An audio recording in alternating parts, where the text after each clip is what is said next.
नमस्कार श्रोताओं, मैं गुरुवे मोबाइल वाणी पर आज अपनी डायरी के साथ 21वीं कड़ी लेकर आप लोगों के बीच हाजिर हूँ।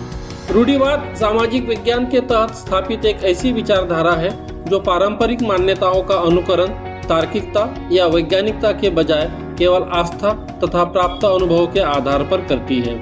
यह सामाजिक और नैतिक मान्यताओं को चिरकाल तक प्रचलित मान्यताओं और व्यवस्थाओं के प्रति अपनी भागीदारी सिद्ध करती है।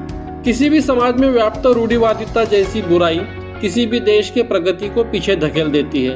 रूढ़िवादिता हमारे नवयुवकों को भाग्यवादिता की ओर ले जाती है। इसके फलस्वरूप वे कर्महीन हो जाते हैं और अपनी सफलताओं में अपनी कमियों को ढूंढने की बजाय इसे भाग्य की परिणति का रूप दे देती है। आज हम बात करेंगे रूढ़िवादिता बनाम हमारी बेड़िया। भारत एक विशाल देश है जहां विविध धर्मों के जाति व वेशभूषा धारण करने वाले लोग निवास करते हैं। मसलन अनेकता में एकता हमारी पहचान है और गौरव है। इसी अनेकता में हमारी कई रूढ़ियां भी स्थापित है जो एकता कभी नहीं होने देती है। रूढ़िवादिता से ग्रसित मनुष्य कई बार इस प्रकार के कार्य करता है जो हास्यास्पद स्थिति कर देती है या किसी की जान पर बनाती है। रूढ़िवादिता मनुष्य को आंतरिक स्तर पर कमजोर बनाती है। वह ऐसी बातों पर विश्वास करने लगता है जिनका कोई औचित्य नहीं होता है। मनुष्य रूढ़िवादी विकार से ग्रस्त रहा तो फिर समाज का उससे बचना असंभव हो जाता है। रूढ़िवादी धारणा महिलाओं के जीवन को अधिक प्रभावित करती है। महिलाओं के संबंध में प्रचलित रूढ़िवादी धारणा है कि वे कुछ काम महिलाओं के लिए नहीं बने हैं। इसके लिए कई घरों में महिलाओं को कुछ क्षेत्रों में जाने से रोका जाता है। इससे कई बार प्रतिभा या लगन होने के बावजूद महिलाएं अपने पसंदीदा क्षेत्र में काम करने से वंचित रह जाती है।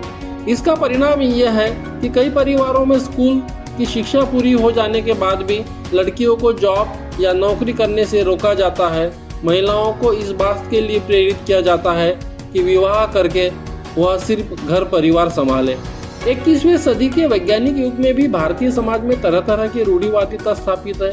इनमें से कईयों की समाज में अब इनकी मान्यताएं भी नहीं रही है। बावजूद पढ़े लिखे लोग भी इन मान्यताओं को कभी अपनी आस्था से, कभी इसे समाज के रीति रिवाज से जोड़कर इसे अन्य लोगों पर थोपने का प्रयास करते हैं। हमारी पूजा पद्धतियां हो या सांस्कृतिक व्यवस्था से लेकर जीवन से जुड़ी कई परतों में रूढ़िवादिता को हम स्थान देते आ रहे हैं। इन्हें दूर करने के लिए सामाजिक जागरण की आवश्यकता है।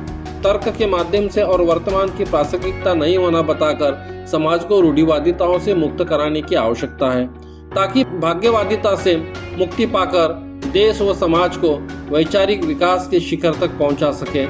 ये विचार आपको कैसे लगे हमसे साझा करें नंबर 3 की बटन दबाकर, और ये डायरी पसंद आई है तो दबाएं नंबर 5। जानेंगे तो बोलेंगे, बोलेंगे तो बदलेंगे।